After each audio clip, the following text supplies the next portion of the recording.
अस्सलाम वालेकुम, मैं हूं शाहजेब खानजादा। पाकिस्तान में कोरोना वायरस का फैलाव तेज से तेज होता जा रहा है। मरीजों की तादाद 1 लाख से तजावुज कर गई है।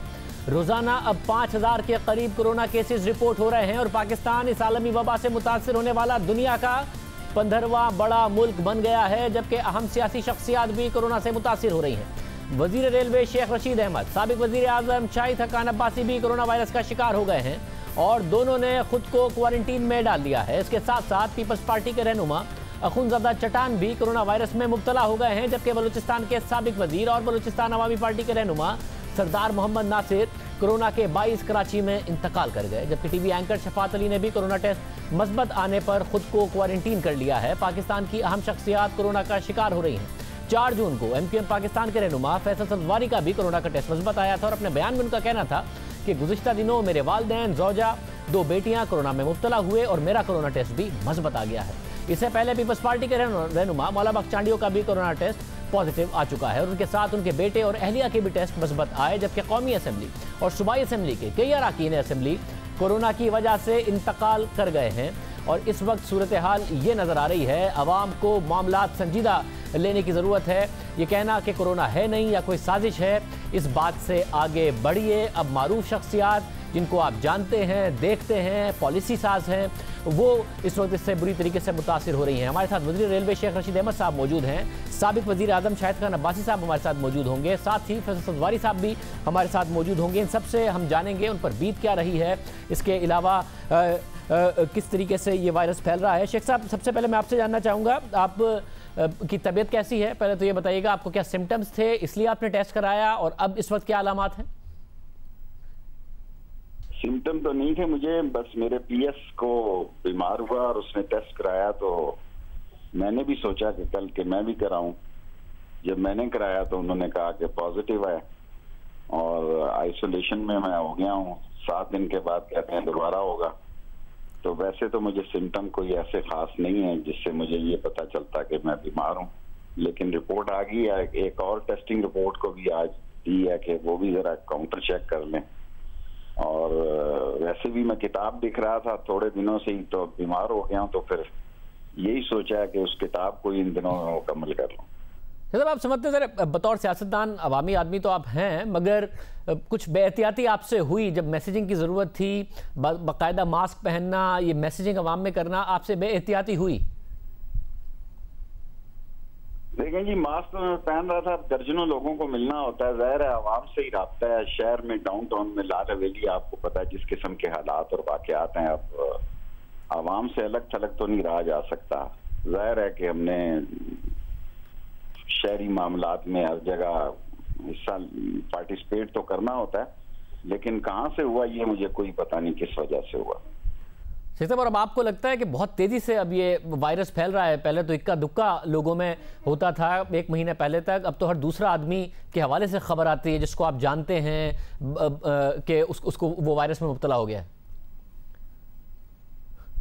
कोरोना तो फैल रहा है जी, शायद लोगों को पता नहीं है कि फैल चुका है। अगर मुझे पता नहीं था तो इसका मतलब है शायद बहुत सारे लोगों को ये नहीं पता कि वो कोरोना में मुब्तला है। और अब मुझे वीकनेस महसूस हो रही है या छाती की पेन महसूस हो रही है। जब तक ये टेस्ट नहीं आया था तो मैं बिल्कुल नॉर्मल था। अब जरा मैं सोचता हूँ कि मेरी रिपोर्ट जो है पॉजिटिव आई है तो इस तरह सोचता हूँ, वरना नॉर्मल लाइफ में कई लोग मेरी तरह नहीं सोच रहे होंगे कि ये मरज लाहक है। मतलब यानी आप आवाम को कहेंगे अब संजीदा लें इस बात को, एहतियात करें, ये कॉन्स्पिरेसी थियरीज में ना पड़ें, कोरोना है नहीं है और मुतासिर नहीं करता। आप खुद भी अब कह रहे हैं कि अचानक आपकी इंसान की तबीयत भी खराब हो सकती है, संजीदा लें इस मामले को। बिल्कुल, ज़ाहिर है मैं नहीं कहूँगा तो और कौन कहेगा। मैं तो सब लोगों को ये बताना चाहता हूँ कि भाई जितनी एहतियात हो सकती है की जाए, और ये मूजी बीमारी है, ये किसी को भी हो सकती है, इसका कोई मसला नहीं है, तो इसलिए एहतियात जितनी की जाए उतना ही मुनासिब है। और शेख साहब, 1 लाख से तादाद तजावुज कर गई है फिर भी, और वजीर आजम कह रहे हैं अभी पीक आने में 2 महीने लगेंगे, यानी इसी हिसाब से ये बढ़ता रहेगा मामला, 1.5-2 महीने अभी तो पीक आने में बाकी हैं। क्या करें फिर? इसको फैलने दिया जाए ऐसे ही? क्या वफाकी हुकूमत के पास कोई पॉलिसी नहीं है कि इसका करना क्या है? देखें, सब कुछ करके देख लें। कौम पे एक मसला है, कोरोना है, टिड्डी दिल है, इसके बाद डेंगू भी शुरू हो रहा है। हमारे शहर में उसकी अलामतें भी शुरू हो गई हैं। उसके बाद सैलाब है। सो दुआ करें, अल्लाह मदद करे, अल्लाह नबी के सदके में हमें इन मौजी मर्जों से छुड़ाए। और जिस तरफ जिसकी भी बात सुनते हैं उसमें वजन है। जो कहते हैं लॉकडाउन किया जाए उसमें भी वजन है। जो कहते हैं स्मार्ट लॉकडाउन रहे ताकि मईशत का पहिया चले। दोनों तरफ बातों में वजन है। किसी की बात ऐसी नहीं है कि जो बेवजन है। लेकिन मसला ये है कि कौम पे वक्त है और इसको हिम्मत और जुर्रत से और दानिशमंदी से और मामला फहमी से और कौमी यकजहती से इसका मुकाबला करना है। बहुत शुक्रिया। शेख रशीद अहमद साहब हमारे साथ मौजूद थे। साबिक वज़ीर आज़म शाहिद खान अब्बासी साहब भी हमारे साथ मौजूद हैं। बहुत शुक्रिया अब्बासी साहब। सबसे पहले ज़रा बताइएगा कि क्या अलामात थी इसलिए आपने टेस्ट कराया, इस वक्त क्या अलामात हैं, कैसी तबीयत है आपकी? नहीं, मुझे संडे यानी कल सुबह बुखार हुआ तो मैंने इमीडिएटली जो घर में टेस्ट होते हैं वो किए, लेकिन वो दोनों नेगेटिव आए। उसके बाद अस्पताल भी जाके टेस्ट दिया तो आज सुबह वो पॉजिटिव आया है। तो उस वक्त से आइसोलेशन कर रहे हैं। तो सिर्फ बुखार है थोड़ा सा, और ऐसे सिम्टम्स नहीं है। मतलब आपसे ज़ाहिर बहुत ज़्यादा लोग मिले भी होंगे आपके घर में, इसके अलावा पार्टी में, इसके अलावा जानने वालों में, जो आपसे मिले उन सबका टेस्ट हुआ? जी, जो घर में तो सारे नेगेटिव हैं। मेरी वाइफ है, बच्चा है, बहू है, तो वो नेगेटिव हैं। लेकिन हम लाहौर गए थे पिछले थर्सडे को, तो उसमें डॉक्टर तारिक फजल साहब मेरे साथ थे, तो उनका भी अभी रात को पॉजिटिव आया है। तो मालूम होता है कि वहीं से ये हुआ है। मतलब नज़र भी आ रहा है आपको लगता है कि बेहतियाती आप लोगों से हुई, जो सोशल डिस्टेंसिंग करनी चाहिए थी, ज़ाहिर सियासी लीडरान की तरफ से मैसेजिंग भी होती है, वो नहीं हो सकी। बहुत करीब करीब आप लोग थे, किसी ने मास्क पहना हुआ है, किसी ने नहीं पहना हुआ, बेहतियाती हुई? नहीं, बेहतियाती हुई है, ये तो उसमें कोई शुबा नहीं है। कोरोना इतना फैल चुका है और अब वहाँ पर इतनी जो लोग थे उनकी कोई प्रोटेक्शन नहीं थी। हमारे पास भी बदकिस्मती उस वक्त जो ऑर्डिनरी सर्जिकल मास्क है वो था। तो सर्जिकल मास्क तो दूसरे को प्रोटेक्ट करता है, आपको नहीं करता। तो अगर दोनों अफराद ने पहना हो तो फिर प्रोटेक्शन मिल जाती है। तो बदकिस्मती से वहाँ पर बहुत से लोग थे अदालत में जो मास्क के बगैर थे, तो शायद वहीं से ये सारा मामला हुआ है।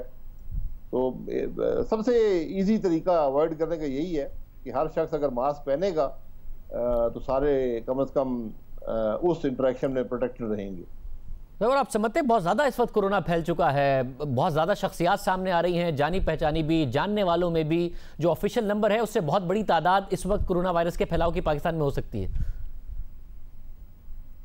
जी, बहुत ज़्यादा फैल गया, इसमें कोई शुबा नहीं है। मैं आपको पूरे यकीन से कहता हूँ कि तकरीबन 20 रमज़ान शरीफ तक मैं किसी को नहीं जानता था जिसको कोरोना हुआ हो। और अब मेरा खुद भी पॉजिटिव आया है आज, लेकिन इससे पहले भी मैं तकरीबन 50-60 अफराद को जानता हूँ जिनको पिछले 2 हफ्ते में कोरोना हुआ है। और अब तो जिससे बात करें तो पता चलता है उसको या उसकी फैमिली में कोरोना है। तो बहुत सीरियस स्प्रेड हो रही है कोरोना की। और जब तक हम कोई हिफाजती तदाबीर नहीं करेंगे, कोई मुल्क के अंदर स्ट्रेटजी नहीं होगी, तो मुझे तो इसका हल होता नज़र नहीं आता। मतलब ज़ाहिर एक तो अवाम की बुनियादी जिम्मेदारी है, मास्क पहने, फासला अख्तियार रखें, जैसे आप भी बता रहे बेहतियाती हुई तो उसके नतीजे में कोरोना हो भी गया। डॉक्टर तारिक फजल चौधरी साहब को भी हो गया जो फुटेज में नज़र आ रहे हैं। मगर हुकूमत क्या करे इस वक्त, जब फैल रहा है इतनी तेज़ी से, हुकूमत क्या कर सकती है? देखिए, एक तो आप अपनी स्ट्रेटजी वाजे करें कि आप क्या समझते हैं कि इसको हल करने का तरीका क्या है। एक तरीका ये भी है कि आप सब खुला छोड़ दें, ये भी आजमाया है कई ममालिक ने और कामयाब नहीं हुए, ये भी तरीका है। या अगर आपने इसको कंटेन करना है तो वो लॉकडाउन स्ट्रेटजी से ही होगा। और लॉकडाउन जो है ये 2-2 हफ्ते के हैं, लेकिन उनको एनफोर्स करना पड़ेगा। तो हमें, मेरा ख्याल है ज़ाती तौर पे, कि कड़वा घूंट भरना पड़ेगा। और ये भी गर्मियों का भी दिन है, कारोबार भी इतना ज़्यादा नहीं है, तो हुकूमत जो है वो 1-2 हफ्ते का लॉकडाउन सख्ती से इम्प्लीमेंट करवाए और शायद उसको 2 हफ्ते और बढ़ाना पड़े। और ये भी मुमकिन है कि 2 हफ्ते और बढ़ाना पड़े। तो अगर ये 6 हफ्ते आप दे सकें और इसके अंदर जो गरीब लोग हैं, जो ये डेली वेज के अर्नर हैं या जो कारोबार करते हैं, उनको आप बासानी, उनको आप कोई टारगेटेड उनको सब्सिडी देकर इस मामले को गुजार सकते हैं। लेकिन ये कोई स्ट्रेटजी नहीं है कि ना आप अवाम की सेहत को बहाल कर सके, ना मईशत को बहाल कर सके। बहुत शुक्रिया शतकार बाजी साहब हमारे साथ मौजूद थे। आपकी सेहत के लिए, शेख रशीद साहब की सेहत के लिए हम दुआ गो हैं। हमारे साथ फैसल सब्ज़वारी साहब मौजूद है, रहनुमा MQM पाकिस्तान। सब्ज़वारी साहब बहुत शुक्रिया। आपकी फैमिली में आपके वालिदैन को, आपकी अहलिया को, आपकी बेटियों को और आपको इस वायरस से मुब्तला हुए इस वक्त कैसी सबकी तबीयत है आपसे? मैं जी बहुत शुक्रिया शाहजेब। मेरी बेटियां और वालिदैन, वालिद साहब निस्बतन बेहतर हैं। वाइफ और थोड़ा सा ट्रिकी है, अभी भी खांसी वगैरह चीज़ें हैं। वालदा का मेरी, क्योंकि उनके बहुत मल्टीपल इश्यूज हैं पहले से, उनके हम ऑक्सीजन मैनेजमेंट वगैरह घर में कर रहे हैं। हम सबके चेस्ट एक्सरे वगैरह हुए हैं। थोड़ी सी मुझे मजीद अपने टेस्ट के लिए जाना पड़ेगा, कुछ उसमें चीज़ें आई हैं, लेकिन अल्लाह का करम है। सब। और हॉस्पिटल्स की क्या सूरत हाल है सिंध में और सिंध के अंदर कराची में इस वक्त, चाहे वो प्राइवेट अस्पताल हों, गवर्नमेंट हॉस्पिटल्स हों, एक बुरी सूरत हाल है? एक आम आदमी के मुकाबले में आपकी पहुंच ज़्यादा है, जान पहचान ज़्यादा है, इसके बावजूद आपको भी मैं देख रहा था कि परेशानी हुई। शाहिद, जब मुझे ये कोरोना हुआ है और मैंने उसका इजहार करना इसलिए मुनासिब समझा क्योंकि मीडिया के दोस्तों को पता ही चल रहा था, और दूसरी बात ये कोई मतऊन होने वाली बात नहीं है अगर आपको कोरोना हो गया, खासकर ऐसे मुल्क में जहां पढ़े लिखे लोग इसको मानने से इनकारी हो, वहां ये ऐलान करना जरूरी था लोगों को आगाही के लिए। तो जब मैंने ऐलान किया तो मोहतरम सदर मुमलिकत साहब और वज़ीर आला साहब दोनों ने बहुत मेहरबानी की और फरमाया कि सारी चीज़ें अरेंज हो जाएंगी। लेकिन मैं ये समझता हूँ कि उनका बहुत नवाजिश तमाम दोस्तों की जिसने अयादत भी की और अपनी सपोर्ट का कहा, लेकिन एक आम आदमी के लिए शायद हम ये सिस्टम नहीं बना सके। मैं आपको कुछ देर पहले की बात बता सकता हूँ। मेरी भी डॉक्टर ताहिर शमसी से बात हो रही थी। एक पेशेंट के लिए हमें प्लाज्मा चाहिए, अपने लिए नहीं, किसी और हमारे एक दोस्त हैं, उनके वालिद एक बड़े मारूफ अस्पताल के ICU में हैं। जुल्म ये है कि वो अस्पताल प्लाज्मा ट्रीटमेंट को कबूल नहीं कर रहा क्योंकि वो मुफ्त में होता है और वो ये चाहते हैं कि लाखों रुपए का ट्रीटमेंट किया जाए। कोई सिस्टम नहीं है। मैं चाहूँ घर बैठ के नंबर डायल करूं और मुझे पता चल जाए मैंने किस अस्पताल में जाना है, जिस रेडियस में मैं ले रहा हूँ। ऐप का आया है, मैंने खुद उस ऐप को मॉनिटर किया, सारी की सारी चीज़ें शायद बदकिस्मती के साथ हम नहीं बना सके एक आम आदमी की इतनी सहूलत के लिए, जो कि हो जाना चाहिए था आज हम चौथे पाँचवें महीने में। बहुत शुक्रिया। फैसल सब्ज़वारी साहब हमारे साथ मौजूद थे। सूरत हाल ख़राब है इस वक्त, हॉस्पिटल्स की सूरत हाल वो बता रहे थे, आप सुन रहे हैं। इसलिए आवाम के लिए लाजमी है इस मामले को संजीदा लें, एहतियात करें, मास्क पहने, फासला रखें। कोरोना वायरस आम आदमी के साथ साथ आम शख्सियात को भी मुतासिर कर रहा है और अस्पतालों में आम आदमी के साथ साथ अहम शख्सियात के लिए भी जगह नहीं है। केसेस की तादाद बढ़ती जा रही है। आज वज़ीर-ए-आज़म ने कोरोना के बढ़ते हुए खतरे के बायस मुल्क भर में रवा महीने 1000 ऑक्सीजन बेड्स फराहम करने का ऐलान किया है। साथ ही खबरदार किया है कि जुलाई के आखिर या अगस्त में कोरोना वायरस का पीक आएगा। बुजुर्ग अफराद के साथ शुगर और ब्लड प्रेशर के मरीज कोरोना की वजह से खतरे में हैं, मगर आम लोग उसे संजीदा नहीं ले रहे और समझते हैं कि ये फ्लू है, इसलिए SOPs पर अमल नहीं कर रहे। वज़ीर-ए-आज़म का कहना था अगर एहतियात ना की तो मुश्किल वक्त आने वाला है। उन्होंने शहरियों से मास्क पहनने की भी अपील। इस वक्त हमारी जो जद्दोजहद वो ये है कि कोरोना आहिस्ता फैले, तेजी से ना फैले। हमें पता है कि कोरोना ने फैलना है। जो पीक है वो जुलाई के आखिर में या अगस्त में आएगी, जो पाकिस्तान में जो पूरी पीक है, और उसके बाद नीचे केसेस आ जाएंगे। आपके घर में बुजुर्ग होंगे, कई लोग बीमार हैं, जिनको ब्लड प्रेशर है, जिनको डायबिटीज है, इनकी जानें खतरे में है। क्योंकि आम लोगों के लिए खतरा नहीं है, इसलिए मैं देख रहा हूं कि लोग, हम जितना मर्जी कहते हैं, लोग इसको सीरियसली नहीं लेते हैं।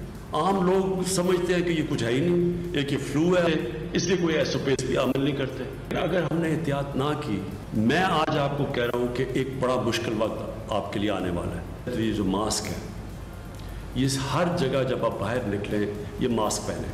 जो जितनी तेजी से ये फैलती है, ये मास्क की वजह से तकरीबन 50% फर्क पड़ता है। बहुत अहम पैगाम है वज़ीर-ए-आज़म का, जिसे आवाम को संजीदा लेना चाहिए। अहम बात यह है कि इससे पहले कहा गया था कि कोरोना का पीक मई के आखिर या जून में आएगा, मगर अब कहा जा रहा है कि कोरोना का पीक तकरीबन 2 माह तक आएगा। यानी अभी 2 महीने तक केसेस की तादाद में रोज़ाना की बुनियाद पर इजाफा ही होता रहेगा। जो रोज़ाना 5000 तक पहले ही पहुँच गए हैं वो इससे ऊपर जाएंगे। जिन अक्सर ममालिक में लॉकडाउन हुआ वहाँ पीक आने में इतना वक्त नहीं लगा, जबकि कोरोना का पीक आने से पहले ही पाकिस्तान में केसेस की मजमूई तादाद 1 लाख से जायद हो चुकी है। लॉकडाउन खत्म कर दिया गया है और इसमें हर गुजरते दिन के साथ रिकॉर्ड इजाफा हो रहा है। वज़ीर आज़म इमरान खान खबरदार कर रहे हैं कि लोग कोरोना वायरस को फ्लू समझकर SOPs पर अमल दरामद नहीं कर रहे, जो खतरनाक है। मगर अहम बात यह है कि वज़ीर आज़म इमरान खान ने 17 मार्च को अपने खिताब में खुद कोरोना वायरस को एक ऐसे किस्म का फ्लू करार दिया था जो तेज़ी से फैल जाता है, मगर इस वायरस के 97% मरीज ठीक हो जाते हैं। अहम बात यह कि इससे पहले 11 मार्च को आलमी इदारा सेहत कोरोना वायरस को आलमी वबा करार दे चुका था और ख़बरदार कर चुका था कि इस हवाले से कोताही ना बरती जाए। और फिर 16 मार्च को हर मुश्तबा मरीज का टेस्ट करने पर जोर दिया गया, मगर उस वक्त वज़ीर आज़म ने कोरोना वायरस को फ्लू करार दिया।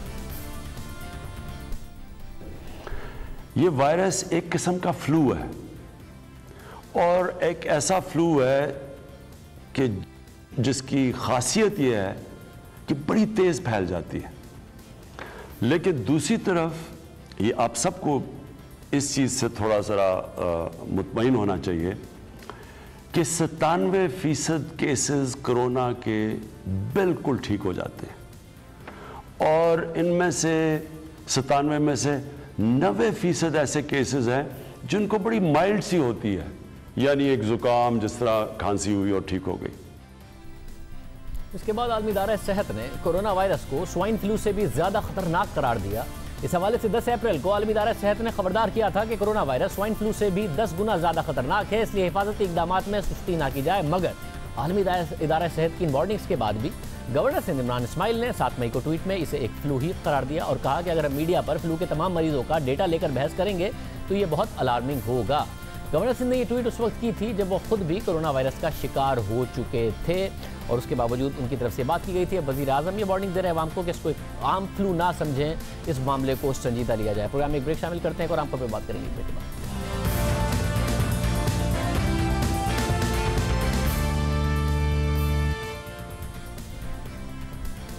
तहरीक इंसाफ के हुकूमत में आने के बाद चीनी की कीमतों में मुसलसल इजाफा हुआ। फिर वज़ीर आज़म इमरान खान ने शुगर इंक्वायरी कमेटी बनाई, फिर इस कमेटी की सिफारिश पर शुगर इंक्वायरी कमीशन बनाया और अब इस शुगर कमीशन की रिपोर्ट पर हुकूमत एक्शन ले रही है। 7 इकदाम का ऐलान किया गया है, मगर इसमें एक अहम इकदाम शामिल नहीं है जो तहरीक इंसाफ की हुकूमत के लिए एक बहुत बड़ा स्कैंडल बन सकता है। जो इकदाम अनाउंस किए गए हैं वो एक अच्छा फैसला है, मगर जो इकदाम अनाउंस नहीं किया गया वो बहुत बड़ा स्कैंडल बन सकता है कि सारे इकदाम किए जा रहे हैं। अब बात करेंगे उस अहम बात की जो एक स्कैंडल बन सकता है, जिसके कुछ मामला हमने जुमे को आपके सामने रखे थे। मजीद तफसीलात और मजीद तहकीक आज आपके सामने रखते हैं। शुगर कमीशन की रिपोर्ट को आए 18 दिन हो गए हैं, मगर चीनी की कीमत 82 रुपये से 90 रुपये फी किलो ही है और तहकीकात बरामदात पर सब्सिडी की हो रही हैं। मगर मौजूदा हुकूमत के लिए एक और सब्सिडी का मसला सर उठा रहा है। बात सिर्फ पंजाब हुकूमत की सब्सिडी की नहीं है, शुगर मिल मालिकान वफाकी हुकूमत से भी सब्सिडी ले रहे हैं और शुगर कमीशन की रिपोर्ट आने से पहले भी सब्सिडी लेते रहे, कमीशन की रिपोर्ट सामने आने के बाद भी सब्सिडी लेते रहे और अब तक ली जा रही है। फर्क सिर्फ इतना है कि वो अवाम के नाम पर सब्सिडी ले रहे हैं, हुकूमत अवाम के नाम पर सब्सिडी दे रही है, मगर पैसे डायरेक्ट उनकी जेब में जा रहे हैं। ये तहरीक इंसाफ की हुकूमत का बहुत बड़ा स्कैंडल बन सकता है। शुगर कमीशन ने अपनी रिपोर्ट में बताया था कि चीनी की फी किलो कीमत 63 रुपये बनती है, मगर अब भी मुल्क भर में चीनी 82 से 90 रुपये फी किलो फरोख्त हो रही है। खुद हुकूमत यूटिलिटी स्टोर्स के लिए 82 रुपये फी किलो तक चीनी खरीद रही है और फिर उस पर सब्सिडी देकर 68 रुपये फी किलो की फरोख्त कर रही है। हुकूमत महंगी चीनी खरीद रही है, अरबों रुपए की सब्सिडी दे रही है जो शुगर मिल मालिकान ही की जेब में जा रही है। ये बहुत संगीन मामला है और तहरीक इंसाफ की हुकूमत का अरबों रुपए का स्कैंडल बन सकता है, क्योंकि ये सब कुछ वजीर आजम की हिदायत पर हो रहा है और जो इसकी तफसीलात सामने आ रही हैं वो मामले की संगीनी बढ़ा रही हैं। जब चीनी की कीमतों में इजाफा हुआ तो फरवरी में खुद हुकूमत ने यूटिलिटी स्टोर्स पर चीनी 70 रुपये फी किलो देने का ऐलान कर दिया।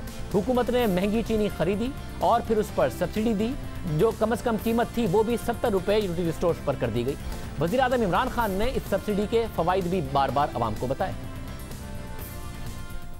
यूटिलिटी स्टोर्स के लिए हमने 50 अरब रुपया और दिया ताकि यूटिलिटी स्टोर्स के अंदर मुसलसल चीज़ें रहें, ताकि आम आदमी आए और जो लोग उससे खाने पीने की चीज़ें खरीद सकें।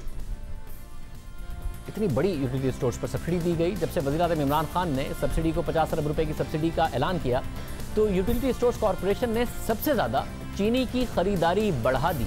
और इतनी चीनी खरीदी जिसकी माजी में मिसाल नहीं मिलती। हालांकि तमाम अशिया के लिए सब्सिडी दी गई थी ताकि तमाम अशिया खरीदें अवाम और उनको फ़ायदा हो, मगर जिस मिकदार में चीनी खरीदी यूटिलिटी स्टोर्स ने शुगर मिल मालिकान से, उसकी माजी में कोई मिसाल नहीं मिलती। सिर्फ एक अप्रैल के महीने में यूटिलिटी स्टोर्स ने इतनी चीनी खरीद ली जितनी गुज़िश्ता 2 साल में नहीं खरीदी थी। हालांकि मार्च में चीनी की रिपोर्ट आ चुकी थी और ये बता चुकी थी कि शुगर मिल मालिकान मिली भगत करके यूटिलिटी स्टोर्स को महंगी चीनी बेचते हैं। इसके बावजूद एक के बाद एक टेंडर इशू किया गया, 50,000 टन, फिर 1,10,000 टन, फिर 2 लाख टन चीनी के एक के बाद एक टेंडर्स इशू किए गए और 82 रुपए तक चीनी मिल मालिकान से खरीदी गई। 2020 के इब्तिदाई 4 माह में यूटिलिटी स्टोर्स कॉरपोरेशन ने 6,25,000 टन चीनी के टेंडर्स इशू किए और फिर उन टेंडर्स में किसने कितनी चीनी शुगर मिल मालिकान ने कितनी चीनी स्टोर्स को फरोख्त की उसकी तफसीलात नहीं लिखी हुई हैं। इसलिए इस 6,25,000 टन का हम नंबर्स ही ले लेते हैं, क्योंकि हमने ये पूछा इंतजामिया से, यूटिलिटी स्टोर्स की इंतजामिया से कि इसकी तफसीलात क्या हैं, कितनी चीनी इन टेंडर्स के तहत आपने किसके शुगर मिल मालिकान से खरीदी, तो तफसीलात नहीं दी गई। तो फिर इस चीनी पर अगर ये 6,25,000 टन चीनी मानी जाए तो उसमें तकरीबन 9 अरब रुपए की सब्सिडी दे दी गई, जो कि शुगर मिल मालिकान की जेब में गई। अब अहम बात यह है कि मार्च के आखिर में शुगर इंक्वायरी कमेटी की रिपोर्ट सामने आई और इस रिपोर्ट के सफ़ा नंबर 15 के मुताबिक शुगर मिल्स का एक कार्टेल है और ये साबित करने के लिए यूटिलिटी स्टोर्स पर होने वाले टेंडर्स ही की मिसाल दी गई है, जिसमें एक के अलावा तमाम शुगर मिल्स ने एक ही बिड की, यानी 72 रुपए फी किलो, बजाय इसके कि सबकी बिड्स में फ़र्क होता, क्योंकि हर शुगर मिल की फी किलो लागत फ़र्क होती है। इसलिए कमीशन इस नतीजे पर पहुंचा कि ये मिली भगत करके पैसे कमाते हैं। कमेटी ने वाज़ेह किया कि शुगर मिल मालिकान मिली भगत करके यूटिलिटी स्टोर्स को चीनी फरोख्त करते हैं, मगर इसके बावजूद भी मार्च में रिपोर्ट आ गई, ये बात रिपोर्ट ने लिख दी, मगर इसके बावजूद भी सिर्फ अप्रैल के महीने में यूटिलिटी स्टोर्स कॉरपोरेशन ने 3,60,000 टन की चीनी के टेंडर्स जारी किए। ये मिकदार माजी के मुकाबले में बहुत ज़्यादा है। ना सिर्फ चीनी की ज़्यादा खरीदी बल्कि ज़्यादा सब्सिडी भी दी, क्योंकि चीनी मार्केट से ज़्यादा रेट्स पर खरीदी। हमने तहकीक की तो पता चला कि मार्केट में चीनी 82 रुपए की ज़रूर है, मगर उसमें होलसेल और रिटेल का मार्जिन शामिल होता है। एक्स फैक्ट्री प्राइस तो 76 रुपए है। ये जानने के लिए फिर हमने राब्ता किया बड़ी बड़ी कोल्ड ड्रिंक्स बनाने वाली कंपनियां और चॉकलेट बनाने वाली और कैंडीज बनाने वाली कंपनी से, तो उन्होंने बताया कि हमने गुज़िश्ता 75 रुपए 80 पैसे पर चीनी फैक्ट्री से डायरेक्ट खरीदी है। एक और फैक्ट्री ने बताया कि हमने तो जो चीनी खरीदी है वो 76 रुपए की फी किलो खरीदी है। तो हम हैरान हुए कि फिर ये कैसे मुमकिन है कि यूटिलिटी स्टोर 82 रुपए फी किलो चीनी डायरेक्ट शुगर मिल मालिकान से खरीद रहा है, जबकि ये बड़ी बड़ी फैक्ट्रियां तो 76 रुपए की खरीद रही हैं। तो यूटिलिटी स्टोर कॉरपोरेशन की अपनी वेबसाइट के मुताबिक अप्रैल के महीने में एक टेंडर 1,10,000 टन का, दूसरा 2 लाख टन का और एक और टेंडर 50,000 टन का दिया गया। हमारे प्रोग्राम में यूटिलिटी स्टोर कॉरपोरेशन के चेयरमैन जुल्करनैन खान ने बताया था कि उन्होंने चीनी 80 से 82 रुपए फी किलो हिसाब से खरीदी और फिर 68 रुपए फी किलो के हिसाब से फरोख्त की। फी किलो अगर हम देखें तो आप कितने रुपए पर ले रहे हैं शुगर मिल मालिकान से और कितने की सब्सिडी दे रहे हैं? मार्केट में जो दूसरे टेंडर से हमने परचेज की, क्योंकि हम लोग वो पेपर और रूल को फॉलो करते हैं तो बगैर टेंडर के जा नहीं सकते, तो वो हम लोगों ने 81 रुपीज, 82 रुपीज, 80 रुपीज 50 पैसा, यानी डिफरेंट टेंडर्स को तकरीबन 80 और 82 के दरमियान ये प्राइस पे हमने बाई की थी। अगर माजी के रिकॉर्ड का जायजा लें तो मजीद हैरान कुन तफसीलात सामने आती हैं। हमने यूटिलिटी स्टोर कॉरपोरेशन की अपनी वेबसाइट पर मौजूद पुराने टेंडर्स का जायजा लिया, इस साल और गुज़िश्ता साल के टेंडर्स देखे। सबसे पहले जो बात टेंडर्स में लिखी हुई थी वो ये थी कि शुगर मिल मालिकान अपनी एक्स फैक्ट्री प्राइस पर बिड्स जमा कराएं। जब ये लिख दिया गया तो इसके बावजूद 76 रुपए की एक्स फैक्ट्री प्राइस के बजाय 82 रुपए की रिटेल प्राइस पर क्यों चीनी खरीदी गई? एक लंबा वक्त होता है, तकरीबन 15 दिन का वक्त था। यूटिलिटी स्टोर्स इस बात की तो तहकीक कर सकता था कि ये मार्केट की कीमत है या एक्स फैक्ट्री प्राइस है। वजीर आजम ने अरबों रुपए की सब्सिडी यूटिलिटी स्टोर्स को दी कि वो अवाम को दें और यूटिलिटी स्टोर्स ने शुगर मिल मालिकान को दे दी। रवा साल में गैर मामूली तौर पर ज्यादा चीनी खरीद ली। गुज़िश्ता साल यूटिलिटी स्टोर कॉरपोरेशन ने फरवरी 2019 में 20,000 टन, मार्च में 20,000 टन, मई में 20,000 टन, जून में 20,000 टन, जुलाई में 20,000 टन, सितंबर में 15,000 टन, नवंबर में 20,000 टन और दिसंबर में 15,000 टन और फिर 50,000 टन चीनी खरीद के टेंडर्स जारी किए थे, जो आपके सामने स्क्रीन पर है। यानी पिछले पूरे साल में यूटिलिटी स्टोर कॉरपोरेशन ने पूरे साल में मिलाकर 2 लाख टन चीनी खरीदी, मगर इस साल के इब्तिदाई 4 महीने में 6,25,000 टन के टेंडर जारी किए और फिर वेबसाइट पर कोई तफसीलात नहीं बताई गई कि किस शुगर मिल से कितनी चीनी किस रेट पर खरीदी गई। और शुगर कमीशन की रिपोर्ट सामने आने के बाद 3,60,000 टन चीनी के टेंडर सिर्फ अप्रैल के महीने में जारी किए, जो पिछले पूरे साल में नहीं जारी किए थे। हालांकि मार्च में शुगर कमीशन की रिपोर्ट ये बात वाजे कर चुकी थी कि ये बाकायदा तौर पर कार्टेल बनाकर बिड करते हैं। चीनी खरीदी भी और महंगी भी। यूटिलिटी स्टोर ने सिर्फ महंगी चीनी नहीं खरीदी बल्कि रिवायत, ज़रूरत और गुंजाइश से ज़्यादा चीनी के टेंडर इशू किए, जिसकी वजह से हुकूमत को ज़्यादा सब्सिडी देना पड़ी। खुद यूटिलिटी स्टोर कॉरपोरेशन के चेयरमैन ने बताया कि आमतौर पर माहाना 15 से 20 हज़ार टन चीनी की डिमांड होती है, रमज़ान में बढ़ जाती है। पहले ऐसा नहीं होता था, बहुत ज़्यादा मार्केट से उठाई गई है चीनी। देखें मार्केट में, देखें चीनी हमने तकरीबन 1 लाख टन से ज़्यादा जो अक्वायर की थी, रमज़ान में इत्तफाक से 4 टाइम सेल बढ़ जाती है कंपेयरिंग विद अदर मंथ। तो जनरली हमारी 15 से 20 हज़ार टन एक महीने में शुगर जो है सेल होती है। मगर रमज़ान तो गुज़िश्ता बरस भी आया था, तो फिर यूटिलिटी स्टोर्स की अपनी वेबसाइट पर के मुताबिक क्यों रिवायती तौर पर लाखों के बजाय 20 हज़ार टन चीनी पिछले साल रमज़ान से पहले खरीदी गई थी और इस साल लाखों टन चीनी खरीदी गई, वो भी शुगर रिपोर्ट आने के बाद, और वो भी मार्केट प्राइस पे, ना कि एक्सपेक्टेड प्राइस पर। अगर मान लिया जाए कि ज़रूरत 4 गुना बढ़ जाती है तो 60 से 70 हज़ार टन बनी, मगर 3,60,000 टन चीनी के टेंडर्स क्यों इशू किए गए और ये सब्सिडी शुगर मिल मालिकान की जेब में चली गई। अब यहाँ सवाल ये उठता है कि माजी में यूटिलिटी स्टोर कॉरपोरेशन 20 हज़ार टन माहाना चीनी खरीदता था, अब ज़्यादा क्यों खरीद रहा है? इस हवाले से हमारी तहकीकात के मुताबिक पाकिस्तान में सबसे ज़्यादा गंदुम इस्तेमाल होती है। एक शख्स 114 किलो गंदुम इस्तेमाल करता है।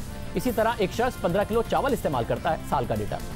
और तीसरे नंबर पर तेल और घी है, जो कि एक शख्स 12 लीटर इस्तेमाल करता है, जबकि दालें एक शख्स 10 किलो तक इस्तेमाल करता है। इसी तरह पाकिस्तान में चीनी की फीकस इस्तेमाल चीनी का 25 किलो है, मगर मसला यह है कि इसमें 72% इस्तेमाल सनती है और 28% घरेलू है। इस तरह से 28% का मतलब है कि एक शख्स साल में 7 किलो चीनी इस्तेमाल करता है।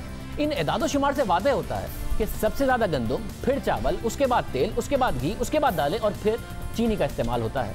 मगर यूटिलिटी स्टोर की अपनी वेबसाइट पर मौजूद टेंडर्स का जायजा लिया जाए तो गंदुम, चावल, तेल, दालों के टेंडर्स कम नजर आते हैं, ज़्यादातर चीनी के टेंडर्स हैं। दीगर मसनूआत के टेंडर्स में गुज़िश्ता बरस के मुकाबले में उस तरह इजाफा नहीं हुआ जिस तरह चीनी के टेंडर्स में है। तो क्या वज़ीर आज़म की दी गई अरबों रुपए की सब्सिडी यूटिलिटी स्टोर्स के जरिए भी चीनी के मिल मालिकान के जेब में चली गई? क्या ये उनके लिए थी? इसके अलावा यूटिलिटी स्टोर कॉरपोरेशन की अपनी वेबसाइट पर उनके एमडी का बयान है जो उन्होंने 29 मार्च को दिया, और इसके मुताबिक MD utility store corporation Umar Lodhi ने कहा है कि चीनी, आटा, चावल, घी और दालों का काफ़ी स्टॉक मौजूद है। मार्च के आखिर में स्टॉक मौजूद था, उनका अपना बयान है। मगर इसके बावजूद अप्रैल में एक के बाद एक टेंडर इशू किया गया। शुगर कमीशन की पहली रिपोर्ट आने के बाद 3 नए टेंडर्स दिए गए, 3,60,000 टन चीनी के टेंडर्स इशू किए गए। सब्सिडी तो शुगर मिल मालिकान की जेब में चली गई, मगर क्या सस्ती चीनी सारी आवाम ने ही यूटिलिटी स्टोर से खरीदी या फिर इसका फ़ायदा भी कोई और ले गया? क्योंकि पाकिस्तान में इतनी डिमांड नहीं थी चीनी की जितनी यूटिलिटी स्टोर ने खरीद ली, तो वो सारी आवाम को बेची गई या किसी और को बेच दी गई। ये मामला भी तहकीक तलब है। ज़्यादा चीनी खरीदी इसलिए हुकूमत को ज़्यादा सब्सिडी देनी पड़ी, महंगी चीनी खरीदी इसलिए हुकूमत को और ज़्यादा सब्सिडी देनी पड़ी।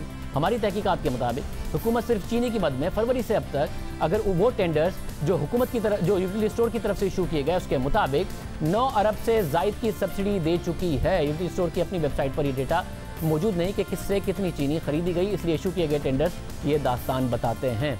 ये सारा मामला हम शहजाद अकबर साहब के सामने रखेंगे, हमारे साथ मौजूद होंगे एक ब्रेक के बाद।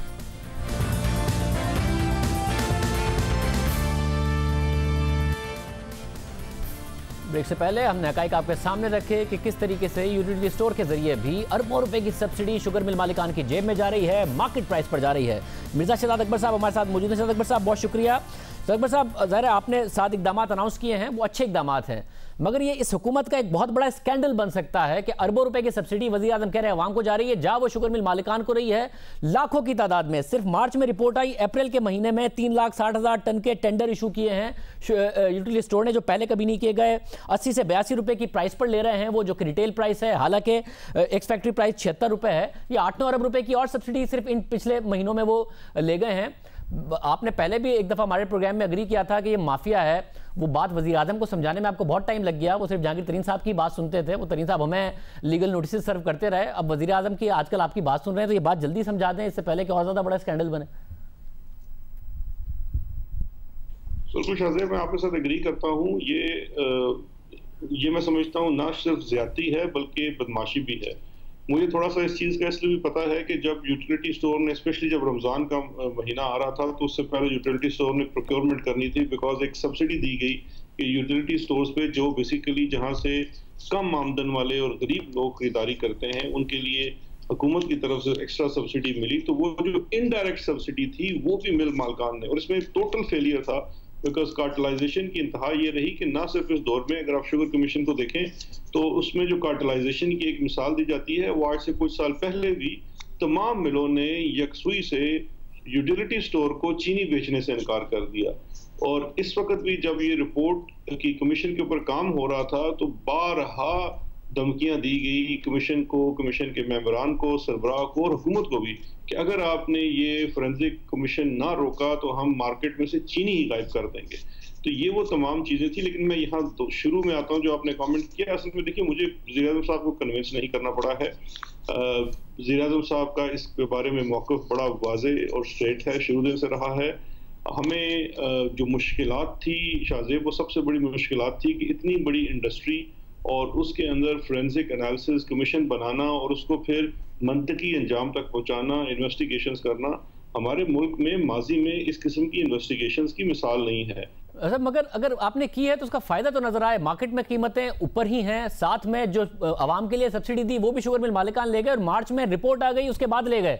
अप्रैल में हिस्टोरिक टेंडर किए हैं, आज से पहले कभी नहीं किए यूटिलिटी स्टोर ने, वरना साल में पिछले साल देखें तो हर महीने 15 से 20 हज़ार टन उठाते थे। देखिए जो रमज़ान से पहले चीनी बड़ी मिकदार में उठाना, वो तो कंजम्पशन चूँकि रमज़ान में बढ़ जाती है तो उसकी एक बड़ी वजह ये भी है। और मैं ये समझता हूँ कि अगर आप यूटिलिटी स्टोर से ख़रीदारी की बात करें तो इसमें सिर्फ क्योंकि उस वक्त प्राइस बढ़ जाती है और जो कस्टमर्स हैं वो दीगर लोग भी आके यूटिलिटी स्टोर से करते हैं। अभी आपके सामने कुछ अर्सा पहले भी एक मिसाल सामने आई थी कि पार्लियामेंट लॉजिस के अंदर जो एक यूटिलिटी स्टोर है वहाँ से बड़ी भारी मिकदार में एक MNA साहब जो हैं वो चीनी खरीद रहे थे, और वो ऑल्दो वो चीनी खरीद के बेचना चाहते थे लेकिन वो सब्सिडाइज चीनी थी। तो हमने ये था कि अगर आप खैरात कर रहे हैं तो आपको वो बाजार से फिर चीनी खरीदनी चाहिए। लेकिन coming back to utility store वाला, देखिए दोनों चीज़ें एक साथ चल रही हैं। वैसे मगर मसला ये है कि आपको क्योंकि पता है इस मामले का, रमज़ान तो फिर पिछले साल भी आया था मगर उस समय तो 20,000 टन ही का उन्होंने टेंडर किया। इस साल 3,60,000 टन, इतनी तो डिमांड नहीं है आवाम की। ये तो पूरा 2 साल के में जितने टेंडर किए यूटिलिटी स्टोर ने उतने एक महीने में कर डाले। देखिए जो जिस तरह से जो मैं इसको एक्सप्लेन करने की कोशिश कर रहा हूँ और जो इतनी ज़्यादा मिकदार में उठाई गई है, ज़ाहिर बात है उसको अब तहकीकाती इदारे देखेंगे भी कि क्या इतने मिकदार में जो चीनी उठाई गई उसकी एग्जैक्ट कंजम्पशन क्या रमज़ान के दिनों में ऐसी थी और क्या इस वजह से शुगर मिलों को नाजायज़ मुनाफा तो नहीं पहुंचा दिया गया। लेकिन इसके साथ साथ चूंकि हुकूमत की तरफ से सस्ती दामों चीनी यूटिलिटी स्टोर से देने का ऐलान था तो वो जो उसकी खपत थी वो शायद ज्यादा थी और उस वजह से भी की गई हो। नहीं सर, मगर सब कुछ देने का ऐलान था। लोग दाल चावल आटा चीनी से ज्यादा खाते हैं, तेल चीनी से ज्यादा खरीदते हैं, मगर इतनी बड़ी सब्सिडी और इतने बड़े टेंडर यूटिलिटी स्टोर ने चीनी के किए हैं, बाकी दूसरी चीजों के नहीं किए। तो ये सब्सिडी शुगर मिल मालिकान के लिए थी, आवाम के लिए थी वजीर आजम ने। देखिए ये चीज ऐसी है कि इसमें तो ये सीधा आपके पास एक वाज़े तौर के ऊपर सबूत आ गया है कार्टेलाइजेशन का कि आपने एक दफा से फिर, बिकॉज जब टेंडर किए गए तो मुझे इस चीज का पता है कि वो बारहा कोशिश की गई कि जो एक्स मिल प्राइस है उसके जो मार्केट प्राइस से कम हो, लेकिन किसी मिल ने भी उस प्राइस से नीचे कोट नहीं किया। और कार्टेलाइजेशन की यही मिसाल होती है कि जब सब एक साथ मिल जाते हैं तो वो मजबूर कर देते हैं इवन हुकूमती इदारों को भी कि आप उस वक्त उनसे उन्हीं दामों पे चीनी खरीदें जिस दाम पे वो बेचना चाहते हैं। लेकिन सबसे इम्पोर्टेंट फैक्टर यही है जो कॉस्ट ऑफ प्रोडक्शन डिटरमिन करने का है।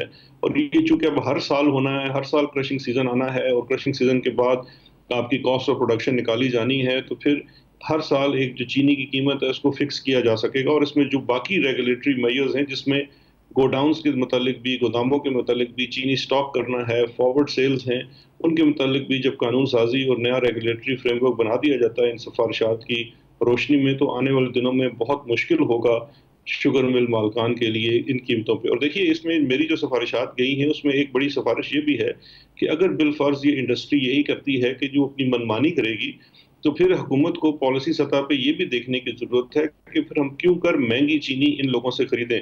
हमारा किसान कोई और फसल काश्त कर लेगा जिसमें पानी कम लगे, और इसके साथ साथ आप बाहर से इंपोर्ट कर लें क्योंकि आलमी मंडी में इसकी कीमत फिर कम होती है। अगर आपको इंटरनेशनल मार्केट से सस्ती चीनी मिल जाती है, तो हम इंटरनेशनल मार्केट से हमें सिर्फ रेगुलेटरी ड्यूटीज को हटाना है। अगर आप उनको हटा देंगे तो आपको चीनी बड़ी कम दामों मार्केट में अवेलेबल होगी। तो ये वो तमाम चीजें हैं जो भी रेलेवेंट जो डिसीजन मेकर्स हैं, पॉलिसी मेकर्स हैं, उनके सामने रख दी गई है। ये अहम इकदाम होगा। एक्सपोर्ट पर सब्सिडी लेते हैं, ये इंपोर्ट पर रेगुलेटरी ड्यूटीज लगवा देते हैं। ये अगर ये आप करेंगे ये एक और अहम इकदाम होगा। मगर क्योंकि 20,000 टन जहांगीर तरीन ने वज़ीर आज़म से मुलाकात करके अवाम को बताया कि जी मैंने यूटिलिटी स्टोर को 67 रुपए की दे दी है, वो भी 63 रुपए की प्राइस से ऊपर ही दी उन्होंने, मगर अवाम पर एहसान जताया गया। ये 3,60,000 टन के टेंडर ये किस किस से खरीदी है, इसकी तफसीलात आप अवाम के सामने रखेंगे ताकि अवाम को पता चले कि यहाँ किस किस ने फ़ायदा उठाया है यूटिलिटी स्टोर को इतनी महंगी चीनी और इतने सारे चीनी खरीदने की ज़रूरत क्या थी? आप इस चीज़ के गवाह हैं। आपके शो में ही मैंने कहा था कि जब पहली दफ़ा कीमतें बढ़ी थी तो इस पे ज़रूर कि ये मैंने कहा था ये पूरा कार्टेलाइजेशन है और इस पर इंशाल्लाह तहकीक भी होगी और चीज़ें अवाम के सामने आएंगी।